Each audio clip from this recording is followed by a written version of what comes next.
So, ayan po, 12.5 liters na tubig. Tapos nilagay ko na dyan yung combuster at saka surfactant. Tapos, 10 minutes na, kaya hahaluin ko na.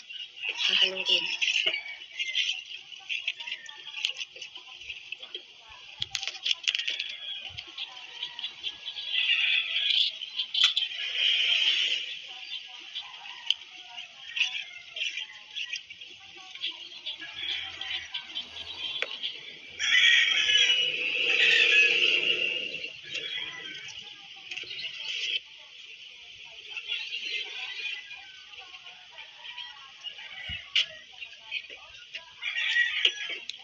Halo-halo lang po hanggang sa malusaw yung surfactant.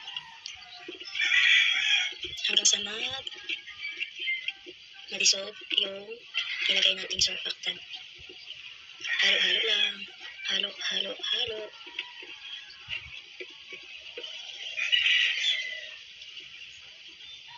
Malulusaw din yan. Meron pa.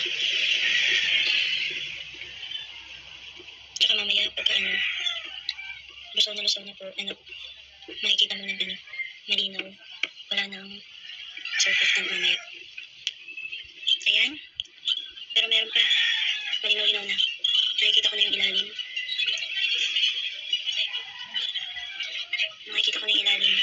Wala nang ganon surfactant. Pero may konti pa. May konti pa akong nakikita. Kaya halo hanggang sa wala nang buo-buo. Ayan, wala nang buo-buo. Isusunod na natin yung lemon scent. Yan nilagay. Bago natin nilagay, shake muna natin. Tapos, okay na. Saka natin ikakalat. Bubuksan muna natin. Bukas na, tapos halo natin. Ang bango. At pagkagawa nito, walang itim. At matapang yung amoy nito.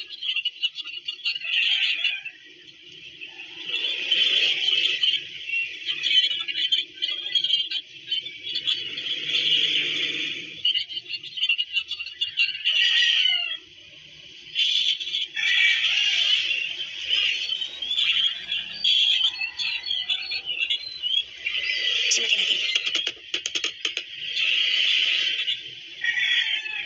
Sunod natin yung thickener. Kaso, hindi ko mahawakan. Mahal yung... Hawakan mo, Bidyo. Hawakan mo. Wait lang. Hawakan mo. Hawakan mo. Ayan mo. Tapat mo. Tapat mo lang dyan. Tapos, habang nilalagay ito, dahan-dahan buhos, sabay halo.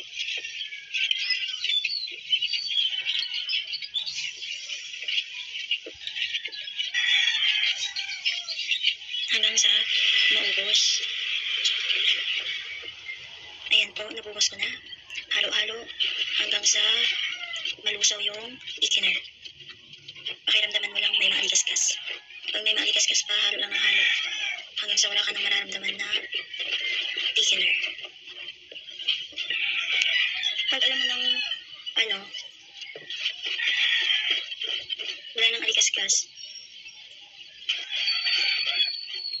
halo lang ang halo para malusaw yung thickener.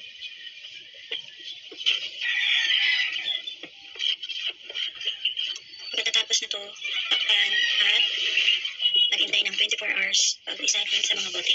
Yun lang.